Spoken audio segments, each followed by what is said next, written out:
Hey, and welcome everybody to our 44th Open Clock Club, which is a how to repair pendulum clocks product, if you like. Very special, warm welcome to beginners. If there's anybody out there who's joining us for the first time, this weekly free-to-attend event is a product of lockdown, essentially. We wrote a book for beginners, which you can see up there in lights. I can't actually see it, but anyway, it's there somewhere. And we wanted to give those people who bought our book some support, and anybody else who happened to join in as well. So you're all welcome. The usual caveat, remember that these sessions are recorded. So if you want to remain anonymous, please keep your camera turned off. The sessions go on a YouTube channel, which is called How to Repair Pendulum Clocks. I'm sure you can find it by Googling. We have another YouTube channel, which is a live stream separate from this, which we do typically on a Thursday. And you can find some recordings there as well of this week working on an American clock, which is actually a bit more fun. So please remember that we've got live chat. If you haven't used Zoom before, or you're new to this thing, our team here, Team Open Clock Club, over there in the corner, runs the live chat. So tell us where you're from, what you've been up to, what the weather's like where you are, and please ask any questions and we'll try and answer them even as we go along. If we don't get around to it, we can do that during the week on our Facebook group. So speaking of Facebook, in the last couple of days, maybe, before we get on to the actual business of the day, we've been working, or I've been working on these Pandul clocks. So these are what are typically called Pendule de Paris, French clocks, and they were made from the, like this anyway, probably somewhere from the 1860s right through to, in fact, they were still made right through to the kind of 1970s, 1980s, but most of them tend to date from between the 1860s and the First World War. And they're very high quality. And they've just got one or two interesting features, which I thought I would show you. We've talked about them before, so I won't labor it, but just some things I've noticed on these particular clocks. Let's get my usual pointy stick. So these clocks, a former student of mine and researcher, an academic in France called Francois Collonge, is doing, or just started a PhD, and I think it's on the subject of these movements to figure out the process of making them. We know they were made in what they call blanc roulant, so a kind of movement in the gray that wasn't finished, but the wheels were turning, probably with no escapement. And then they were finished up typically by different people and different factories. And I think what we've got here, the joy of these, actually quite a nice contrast from the American clock we worked on with the live stream, which is a bit later than this, dates from 1900. These are a little bit earlier, is that although these look incredibly similar, the parts are not interchangeable. They're all hand finished and they're made in batches. And I thought it was really cool looking at this one today, which you can see, if you look at the back, has got, it doesn't have a stamp of the maker here, but it has got a serial number 1616. And as we know, down here, we've got the numbers 4, 8, which is the theoretical length of the pendulum in French inches. And this 1616 is carried over throughout the movement, including the case and the back of the, if I just find the chapter ring. And when you start to look at these clocks, they're actually incredibly cool and of course full of information. I've finished cleaning the got a bit of glue on there, cleaning the bezel today, and you can see here same 1616, and then the maker of this component HM, which I think is Henri Marc. And that might have been the person that finished the clock up. Just interesting to show that even with this part of the clock, you've got 1, 2, 3, 4, 5, 6, and 9, 12, including the screws. You've got about 20 components. So if you're going to disassemble the bezel and the glass and the back bezel and the case and the gong, before you begin working on the movement, there's actually quite a lot of work to be done there. But I've been working through that and putting it on Facebook. So if you want to catch up with us there, then please join our Facebook group if you haven't. So as we go along, I will continue to show the similarities, if I can, and the differences of these movements. Just one little technical thing before we move on to what I'm actually meant to be talking about is that, and if you can see, let's just bring up our contrast there, is that we've talked about this before as well. We've got a few slightly mangled screws on this, but that doesn't bother me too much. But if you just look here on the motion work, you can see the cannon wheel, the hour wheel, and the minute wheel here. We'll just whiz it round a bit, are all dot marked. So you can see there, look, the dot mark on the minute wheel. And the purpose of those dot marks, we've talked about this before, is to align the motion work, the hour wheel in particular, the snail, because what can happen on these clocks, there's no sprung safety piece. There is a kind of safety, but there's no sprung safety piece like there is on, say, a tall case clock. So what can happen, we just whiz it round, it goes in this direction, doesn't it? Is that the rack, the nose of the rack here and the radial face of the snail can actually come into contact if they're not aligned properly. It would be 6 o'clock anyway, getting around. You can see it's a stepless snail. So when we come round to midnight, whiz that round and knock our rack hook out, you can get a situation a little bit like this, where the rack and the radial face of the snail come into contact. And if the rack drops and the clock continues to run, what you tend to find is your customer rings you up and says, that clock you repaired, it stopped. And I say, oh, wait a minute, did it stop at 20 past midday? And they say, yeah, how did you know? Well, you know, because the clock failed to strike 12 and it jammed and stopped the whole clock here. So those alignment dots are interesting and really useful. And I noticed that neither clock that we got on the bench today, here's another one, and you can see the marks there. Look, neither of them are lined up. So yeah, anyway, just one of those things, not a criticism, but just one of those things. Anyway, we'll come back to that on Facebook. And as always, thank you to Facebook people who help out by showing us showing us work in progress. So please, if you've got a clock on the bench, then and you see something that you think might be interesting for beginners in particular, because that's what we're really here for, then please share it, which is really appreciated. Our Facebook group's up to 1,100 members now, so it grows by about 10 members a day typically. So we'll be soon up to 52 million. It'll be the most popular Facebook group in the whole world. Okay, so what we're actually doing today is talking about, we did a survey, and you can see the survey here. It's on the top, pinned to the top of the Facebook group.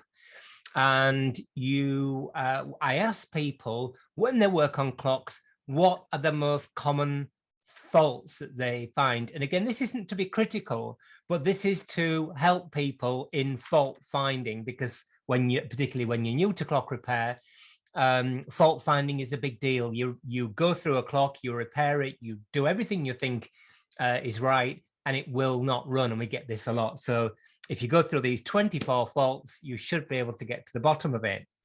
So with 3 votes, it's still on the page, by the way, so you can still vote for it. We've got clock not stable, not screwed to the case, it's not screwed to the wall, or case rocking. So there are 2 things here.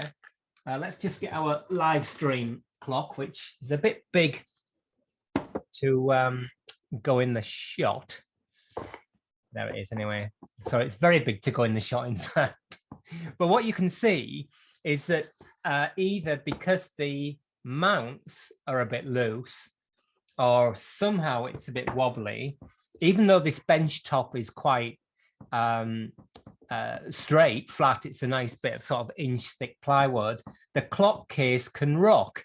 And if you imagine when a clock is running, the movement has to impulse the pendulum to make up for losses. When you first wind the clock, you give the pendulum a little bit of a push, and then the clock maintains an amplitude. It gets to a sort of equilibrium by replacing energy that's lost through the spring bending, heat there, or air friction and friction in the pivots of the crutch. Is that right? Yes, it is right. So that's a relatively tiny amount of energy. So if the case can rock, the pendulum or the clock is having to do two jobs. It's having to keep the case rocking, and it's having to keep the pendulum swinging as well. And in tall case clocks, and I bet you know what I'm going to say, this is manifested as something called Thursday syndrome. And I know many of you know this already, but for beginners again, it's called Thursday syndrome. Again, it's a classic example. Somebody rings up, I've got a long case clock, I just moved house, we put it together, it's working fine, but it stopped after 4 days. I said, did it stop on Thursday? And they said, yeah, how do you know that? So, well, because most people wind their clocks on Sunday morning, and by Thursday, the weights and the pendulum have gotten to be about the same effective length. So the whole thing is swaying very, very slightly. Fix the clock to the wall, fix a long case clock to the wall, not only so it runs well, but also in terms of safety. You often go to public houses, not public houses, you often go to houses where members of the public are present. And if a clock isn't fixed to the wall, it's a real danger of somebody, you know, inadvertently touching it and it falling over and causing an accident. So particularly important with those kind of cast metal French clocks, late 19th century French clocks, which have often got 4 feet. Obviously, ideally, clock cases would have 3 feet. There'd be a tripod, but they're not typically. And sometimes the movement of the case is almost imperceptible. It's tiny, tiny, tiny, and it can be enough to stop the clock, as well as things like a clock being on a sort of wobbly side table or something. And I won't mention test stands, but anyway. So there we are. Point number 12, make sure the clock case is fixed. Point number 11, excessive escapement drop generated by polishing out wear. Now, this is something I've mentioned a million times, so I don't need to go on about it too much again. But just to recap, let's have a look at our clock. You've all seen this before. If you've been here, if you've been with us before, it's a 30-hour clock that was repaired by one of my students years ago, and I snaffled it up. But I think I bought it in the first place. That's how I ended up with it, and it's been incredibly useful. So when we've got 2 parts of our escapement. So the escapement is a part of the mechanism that transfers energy to the pendulum. We just talked about it a minute ago. So we've got a motive force. In this case, it's weight falling under the influence of gravity, which rotates these gears. And then this wheel up here, spinning around rather crazily with the asymmetric teeth on it, is called the escape wheel. And that wheel engages with this device here, which is called this part of it is called the pallets. And we've got 2 pallets, an entry pallet and an exit pallet. And it's the interaction of the escape wheel on the pallets that you can hear as the ticking of the clock.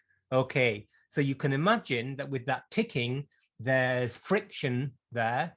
And what happens is over time, over time, you get wear. Okay, so time for me to get out my nifty pad. And again, apologies if you've seen this before, but one of the big drawbacks of these open clock club sessions is that they're informal. So people often ask me, can you do this? And I say, we've already covered that. We've already covered this before. But the problem is that they're not indexed. So at some point in the future, I'll do a more formalized program of study. But in the meantime, okay, so let's just look at one of our palettes here from underneath. Let me get my pen. So we're going to look underneath here at this entry palette. Come on, brain. Okay. So we got a little chap there and it goes up there like that. Right. And if that makes sense. So here we've got our acting surface of one of our palettes. It doesn't matter which one it is. And our escape wheel tooth, let's draw that in glorious green.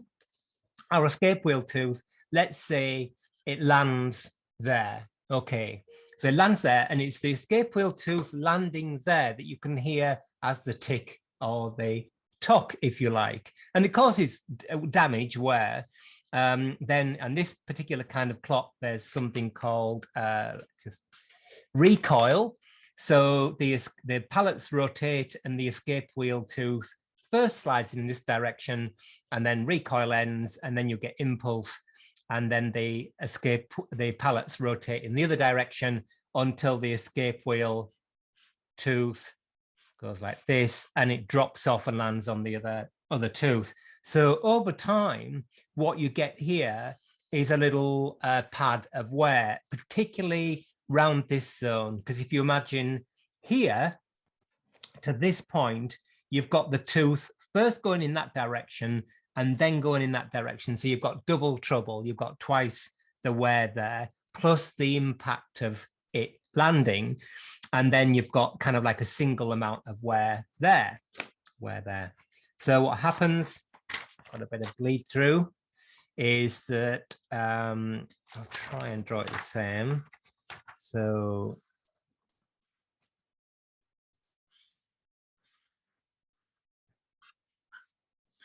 something like that.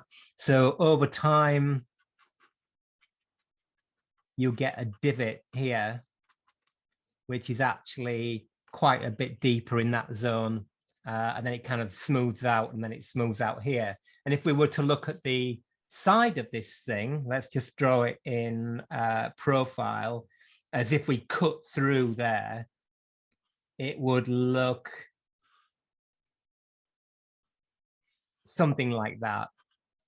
Okay, you can see that there? Yeah, it would look something like that. And here's the original line of our palettes. And this is an incredibly long-winded way of asking you not to polish out the wear from palettes, because I get why people want to do it. So they see this wear and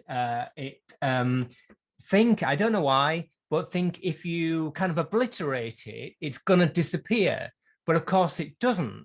So effectively, if you just polish out the palettes, or polish out the wear from the palettes, what you have to do is to, when I say polish, being polite, you file it or grind it or whatever, and you effectively have to obviously scrub off all that material. So it might, so many clocks on the bench already. It might kind of make you feel better. Let's just draw that again. It might make you feel better, but it doesn't do anything. So here we have in profile, we've got a little thing there. Then we've got a kind of second layer of wear. And then originally, this is what we had. Okay, so all this zone here is worn away material. Now, again, we've been over it quite a bit, but again, for people who are new here, what this zone does or represents is something called drop. Okay, drop is the free rotation of the escape wheel and the rest of the train from the point that let's just draw in an escape wheel tooth here, the escape wheel tooth leaves, it's going in this direction, leaves the edge of this pallet and it lands on the other pallet or vice versa. Your escapement needs drop to function, but drop wants to be a reasonably minimum amount. No questions so far? Yes. Someone says that brass landing on hardened steel would wear the brass escape wheel, not the steel. It wears both, is the answer. This clock here behind me that we did a few weeks ago, the pallets on that are actually quite worn, but as you can see, the clock's working fine. Yeah, it wears both. Remember that what happens is that the escape wheel, we think, I've never actually seen any research on this, but it kind of makes sense, gets impacted with inorganic material even, sorry, from the airborne dust, things like mica and quartz and things, because brass is quite soft, it gets work hardened. And remember, there are typically, let's just say there are 30 teeth and only 2 pallets. But you're absolutely right. So in addition to this wear taking place, what's also happening is the escape wheel is getting smaller in radius. Absolutely. My point is that if you so-called polish out this area here, it might kind of make you feel better because it looks a bit neater, but all you're doing is increasing drop, and therefore you're decreasing the efficiency of the system, you're decreasing the amount of energy that gets through to the pendulum. And it's very tempting once drop gets like this is to start bending things, but that's really bad news. It upsets the original geometry of the escapement, and it's very difficult to go back. But there is a remedial attention. Obviously, it's very difficult to increase the radius of the escape wheel again without making a new one, but it's relatively easy to get a new piece of dead hardened steel and solder it on here. And so you might be saying, Matthew, that's all well and good, you're saying don't polish out wear, but what do you do? Well, you just solder on, I've demonstrated it before, happy to do it again, a piece of dead hard steel there. And if there isn't enough wear to get a piece of material in there, I would say there probably isn't enough wear on the pallets and the escape wheel. Question? A few minutes ago, Jim said, but there are many teeth to share the load. The pallets contact all teeth. Yeah. So you've typically got a ratio of what, 15:1 between the number of teeth and the 2 pallets. And the thing about wear, I think, again, this is an interesting point that you're making, is that you can't see typically the wear on the escape wheel. So you don't one doesn't obsess about it, whereas you do see the wear on the pallets. In fact, when a clock's only been running a few weeks, if you reface the pallets, you do see, you can see the wear straight away as the little marks that the escape wheel teeth have made. So my point here is, I see a lot, and again, it's not being critical. It's part of what people say or think or feel is doing a good job, like part of a standard process, is to polish out wear from the pallets. And what I'm saying is, please don't do that. Either reface the pallets if there's enough room, or leave them as they are, because it might make you feel better polishing them out, but actually all you're doing inevitably is increasing drop and therefore decreasing the efficiency of the escapement. Wolfie says the teeth on the escape wheel would also be worn differently by the 2 pallets, I think, whereas pallets are worn the same way by every tooth they contact. Can you repeat that? Yeah, the teeth on the escape wheel would be worn differently by the 2 pallets. They'll if they're at a different angle, I mean, an escapement like this, they tend to be at a similar angle, but if that's the point, then absolutely, sometimes they're at a different relative angle to the to the pallet. So the escape wheel, if you like, isn't conscious of 2 different pallets, but the pallets aren't conscious of different escape wheel teeth, but they will get this kind of rounded edge to them. But I think an important point with the escape wheel, and this, I don't want to go too much off track, but go on to cleaning and particular chemical refinishing, which is one of my soapbox moments, is that, of course, we know that brass work hardens readily. So we know that the tips of those teeth are all work hardened. And if you clean chemically by removing material or disrupting that surface, then there's a whole load of work hardening to do. So, yeah, I mean, we could go off on a tangent, but I better not do. On the Thursday live stream, and we're going to come on to this in a bit, actually, we looked at how the leaves of pinions and the teeth of wheels wear together. So, well, we'll cross that bridge in a minute. So I think it's important. There's an underlying point here that if you are doing anything other than basically taking the clock apart and washing it and sticking it back together and putting some fresh oil on it, you're doing some intervention, some change, then of course you should, I think, there's no such thing as should, must, or has to, but you might want to think, why am I doing this? And that's just the kind of accountability of practice, I suppose, of the ability to say, I did this thing on this day for this very good reason.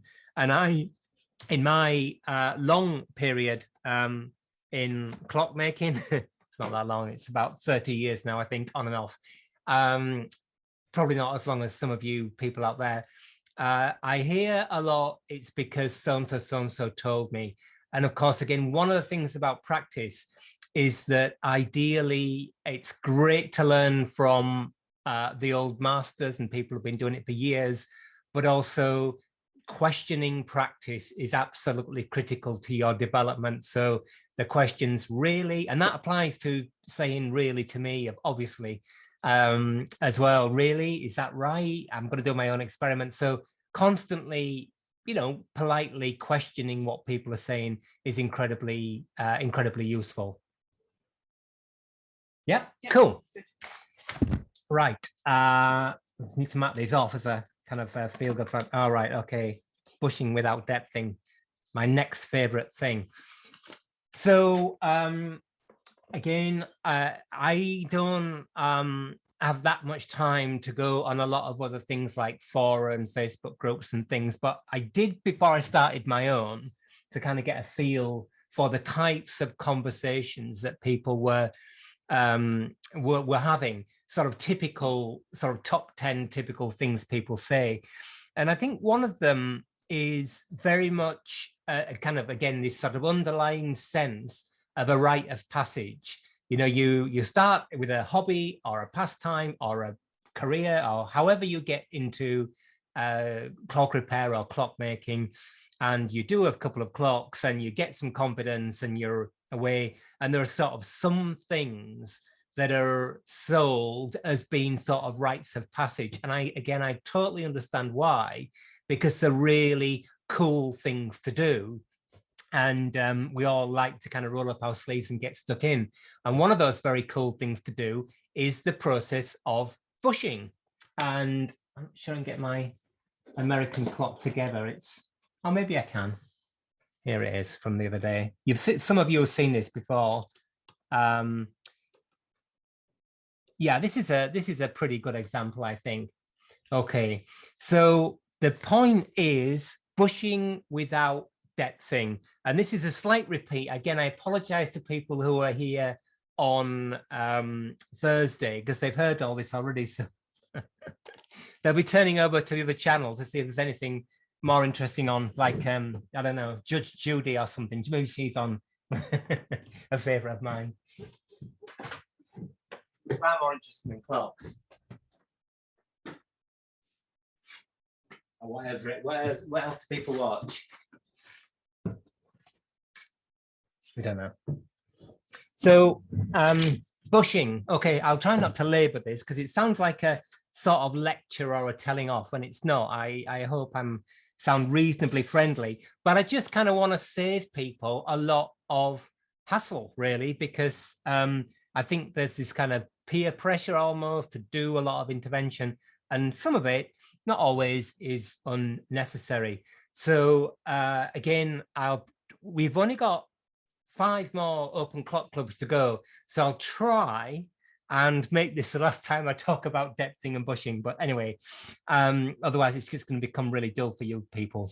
So why do we do bushing? Well, we do bushing not because like this, the pivot, you see this, where's my pointy stick?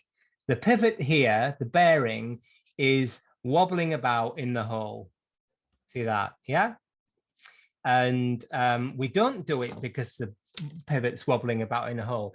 That is a useful indication, and that is all it is, that you need to check the depthing, or you should check the depthing. So what the heck is depthing, Matthew? Well, depthing is the mesh of 2 gears, basically. When very, very briefly, or as briefly as I can make it, when gears are made, they have a theoretical working radius, which is called pitch circle radius or pitch circle diameter. And on this wheel here, it would be kind of somewhere around there, say, for instance.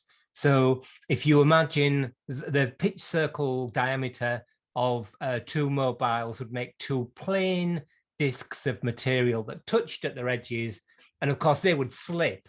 That's why you put teeth on them. Okay, so that's the theoretical radius of the wheel, or diameter of the wheel. And on top of that, you get a bit of a tip of the tooth like that. And that bit is called the addenda, addenda. Presumably that's where it comes from. And of course, when you've got the wheel tooth there, you need a cutout for it to fit into, and that's called the dead ender. So you've got an addenda and a dead ender, and they fit together, allowing the 2 mobiles, or wheels, or a wheel and a pinion in this case, don't worry about the names, to mesh at their pitch circle diameters. And the reason they're designed like that is that, at least in theory, is the most efficient center distance, the distance between the 2 mobiles, for the smooth transmission of power. And with cycloidal gearing, like you get in clocks and watches, for as near to you can get, is that right? To uniform lead of the non-driven mobile or the driven mobile. So that's uniform rotation of the mobile. Okay, so here's our wheel, and it's going in this direction. And here's our pinion, and it's rotating in this direction. I think somewhere, oh yeah, it's no good, scribbled on that side. So it's going like this as it runs, okay? Everything's all hunky-dory, everything's nice and smooth. You can see here, drive, nice and smooth. Brilliant, okay. Now, as we, oh dear, we've got a bit of a problem here. We need a new pinion leaf now. Ignoring that, what happens, we've already discussed it, the pinions wear smaller, and the wheel teeth wear smaller radius as well. So these pitch circle diameters are slowly reducing, but more significantly than that, often the holes in which the pivots, like at the middle of this arbor here, are also wearing away from one another. So where there's a force or an action, as we know, there's an equal and opposite force or reaction. So if this wheel, the one in red, is driving the pinion, you can see, let's just say here, so it's going in this direction, it's not driving the pinion in that direction there. It's not driving it straight away from the wheel. It's kind of, if you look at this pressure angle here, it's about, very approximately, about like that. So it's maybe, let's say it's at 15 degrees from the tangent to the wheel. Okay, so your pivot hole here isn't going to wear like that. It's going to wear like that. And same for the wheel that's doing the driving. It's going to wear in the opposite direction. So something like that. And what happens is eventually these wear further and further and further and further apart.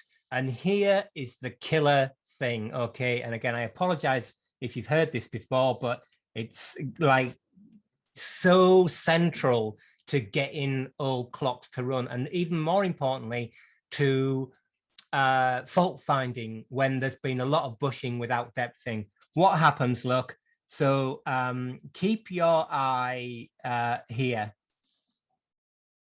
on this one, this incoming pinion leaf and tooth tip. So if anybody learns anything from Open Clock Club, if you didn't already know this, this is like one of the most useful things. Can you see there? It's kind of running in to the tooth tip like that. And that is called butting. And that isn't some minor incidental thing that just happens on the third Thursday of every month with a G in it. That is the reason why you do bushing. Okay, it's to bring the wheels together to a new optimal center distance so they can engage without bushing.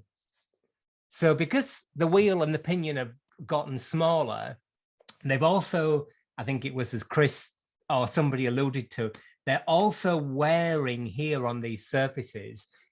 With a relatively modern clock, very much rule of thumb, and don't build your practice on rules of thumb.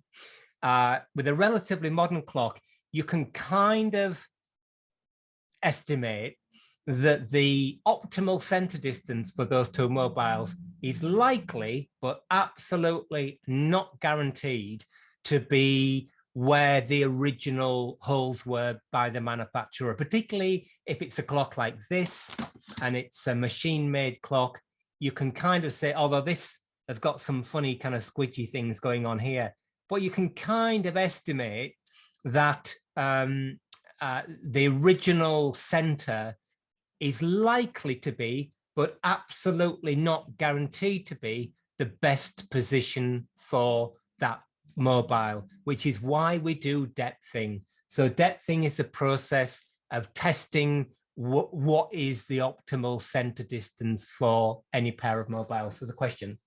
Can you talk a bit about how to check for depthing without a depthing tool? Yeah, that's exactly what I'm doing now. Thank you. Good. Whoever said that, brilliant question. All right, good question. Okay, so you've just started in clockmaking.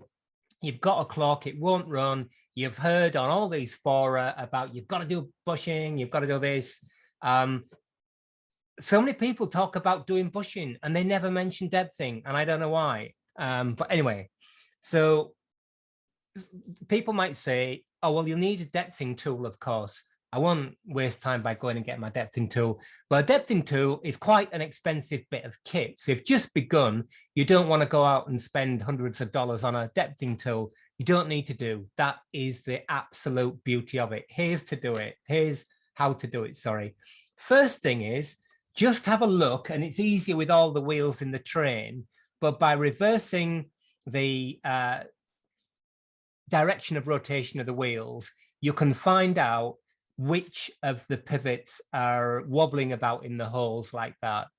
Now, that doesn't mean that the other ones are okay, by the way, particularly if you see that a clock has been bushed or rebushed relatively recently. This like enormous red flashing light and a klaxon, I've got both inside my head, and they start going, because I know, or I sense from experience, that that clock didn't need to be bushed so extensively. And if it was, I bet it was done without depthing.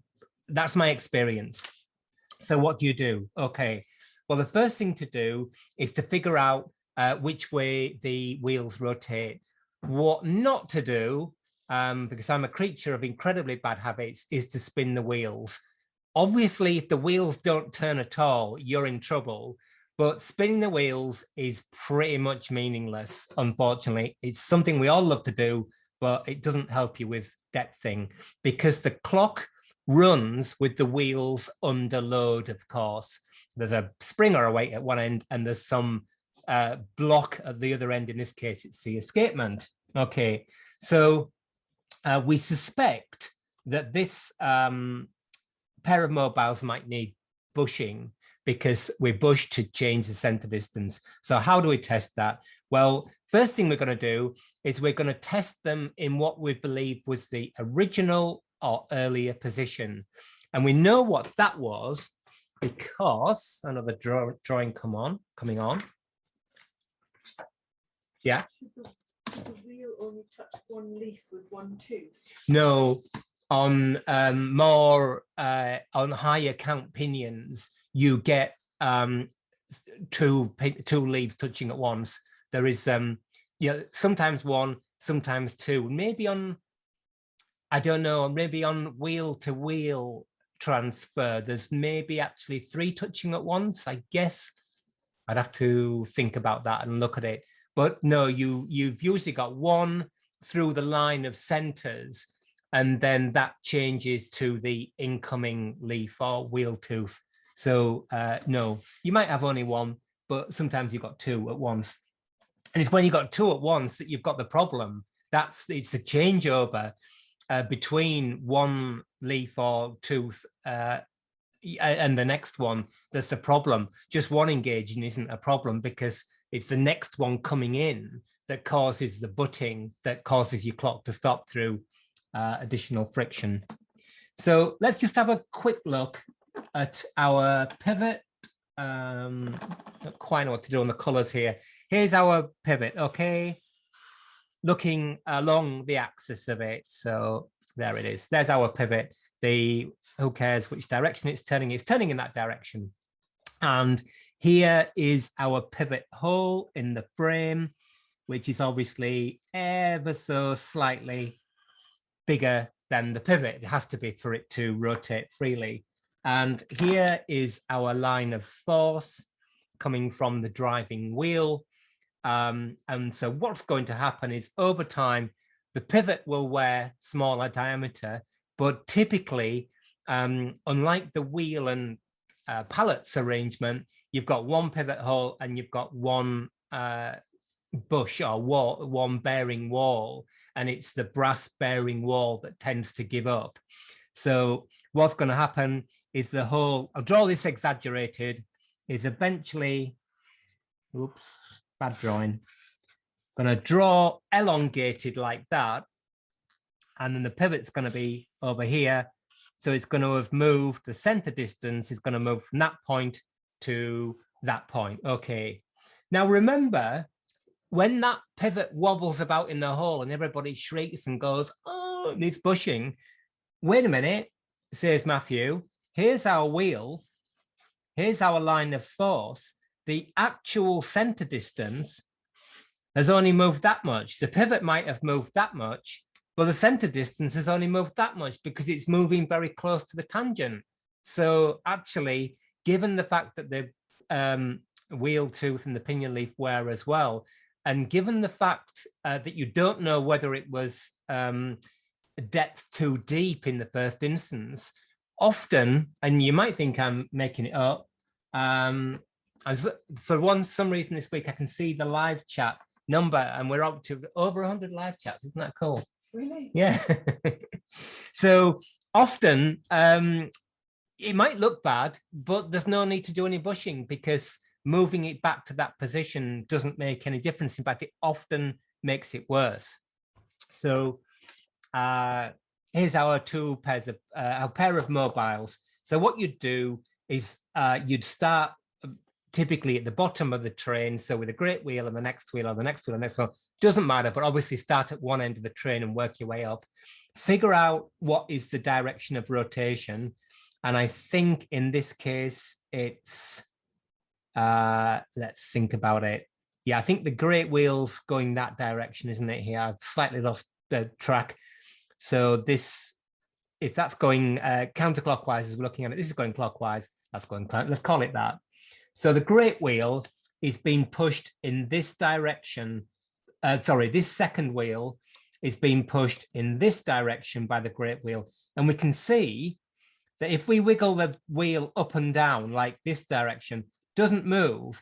It's only when we wiggle it side to side. And look, that movement is really close to the tangent to the wheel, the driving wheel. So although it looks really bad, the transmission between those two mobiles probably changed very, very, very little. What will change a little bit is what we call uprighting. So that's the squareness to the frame, but we won't worry about that yet. I think it's on our list. Okay, So first thing to do is with the wheels under load, really important. And you generate load by putting your finger on the arbor like that, move the wheel in its normal direction of rotation, and feel with your finger, really sensitive, the smoothness of engagement of the wheels. And what you're feeling there will be one of three things, sorry. It'll be something that never exists, where it's like dead, buttery smooth, and you can't feel any sort of roughness or lumpiness of transmission of power. Or typically what happens is that you feel that, yeah, there's some roughness there, and you kind of make a mental note of that. You need to practice. Then what you do is you put your finger between the arbors like that. So they're being pushed apart, okay? And you do exactly the same thing. And I can feel now that the transmission is, let's just do it the other direction because that's more realistic, isn't it? It is very slightly rougher like that. Yeah, it's rougher with them pushed apart. Then what you do is you do exactly the same thing, but with them pushed together.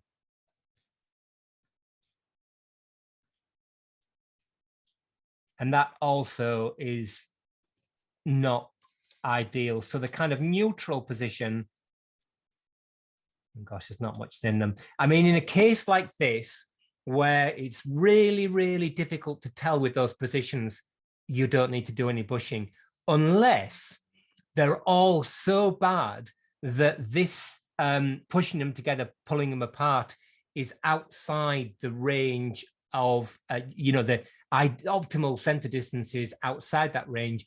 Then, yeah, you need a depthing tool. That's why your depthing tool comes in really handy. So if the mobiles are better when they're pushed apart or neutral, you don't need to do any bushing, irrespective of whether the pivot flops about in the hole.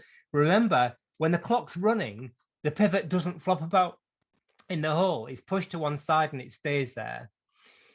If they're neutral and that's the best place, leave it. If, however, when you push them together like this, and you can put your hand on your heart and say, yeah, they're significantly smoother in that position, then that indicates that by closing up the center distance slightly, you will improve transmission of power.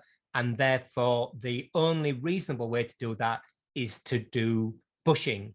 Then you've got a whole lot of thought process going on of like, well, here, Matthew, I've got 4 pivots. 1, 2, there's a question, 3, 4.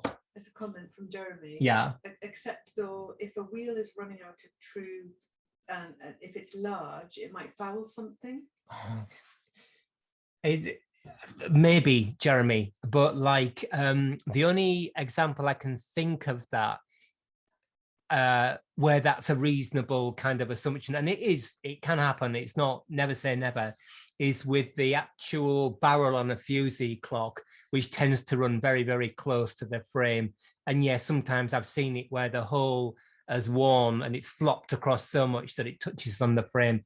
But yeah, I mean, on the kinds of clocks that I work on, there is a country mile between the components. In a watch, maybe that would be the case. A little bit wobbly there.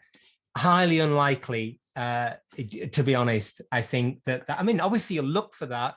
You'll look for end shake. You'll look for things fouling, but pretty unlikely to find that situation. What you will get is a lack of uprighting. But remember that typically, I mean, on this clock, it's slightly different. But let's just have a look at a different clock. Jeremy said it was a fusee that generated that comment, and Andrew says stop spinning the wheels. Yes, Andrew, you are so right. It is. I'm never going to get those few seconds back. You're absolutely right. So it was a fusee.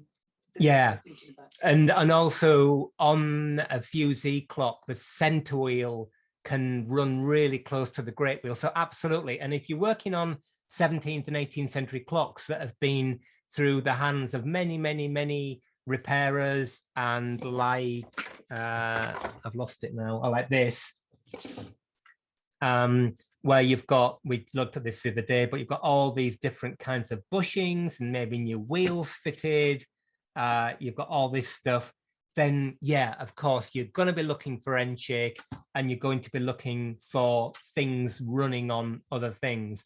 But as you can see in this old early 19th century 30-hour clock, you've got enough room to drive a London bus through there. I won't spin the wheels. Thank you, Andrew. I'll just get that written on my brain. Absolutely right. Where were we? Okay, so that might be it. To save yourself a lot of work, and I do get that it's nice to get stuck in to a clock and do some work, but there are plenty of clocks running out there, plenty of clocks out there to repair, and we don't have to go looking for work. And if you bush without depthing, typically, I've seen it many, many times, you actually can create a problem. We talked last week about the deburring on the inside of the bush. We'll talk about uprighting in a minute. You can cause more problems than you resolve. So there you go. End of my rant. Just on depthing, yeah. Jane says, do you check depthing in order from the driving course down to the escapement? Yeah, I do, Jane, but that's only so you don't miss anything out. Do it as you want. Some people might only look at the pivots that are wobbling about. I always do them all, which doesn't mean to say that I'm thorough, but it's just a habit. You know, once you get the hang of it, it takes seconds, if that, per pair of mobiles. Yeah, I'd go great wheel, second or center, depending on the design of the clock, work up one train, work up the other train, and make a note in your day book. I'm going to have an avalanche here, keyboard avalanche. Make a note in your day book, not on the clock. It's not necessary. Sorry to sound like a rant, but to put Sharpie pen on the plates, because it leaves it can leave a permanent mark. Just make a drawing in your book and put it in your book. Derek says, why a pair and not three? Because you need to, well, there's another good question, Derek.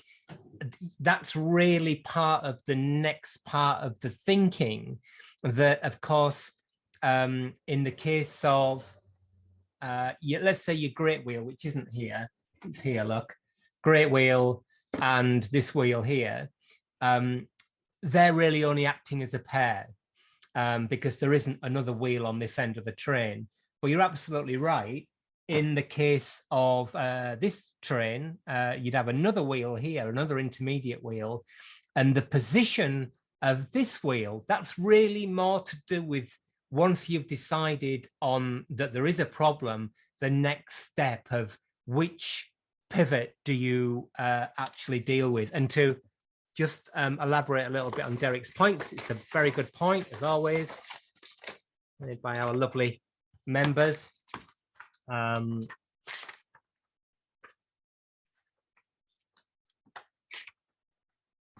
So very quickly, let's go for different colors, keep life exciting.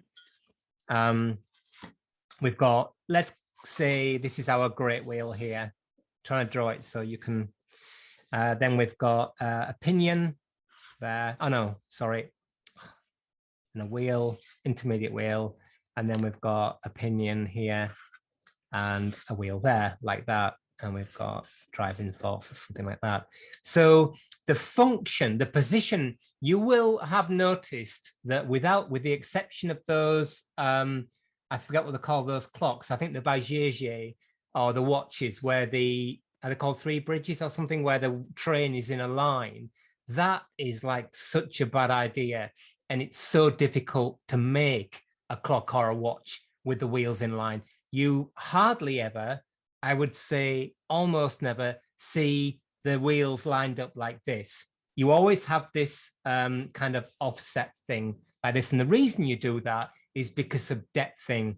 So let's say this is your, I don't know, seconds wheel, whatever they call it, escape wheel, and you've got a hand on there which sticks to the dial. And let's say this is a great wheel, it's a regulator, you've got another hand on there. The way you position this thing, this intermediate wheel, is by two arcs that are struck from the center of these two wheels, and where those two arcs cross is where you plant your wheel. So I think Derek's point is that the function of the result of the position of those wheels is to do with how the clock is made.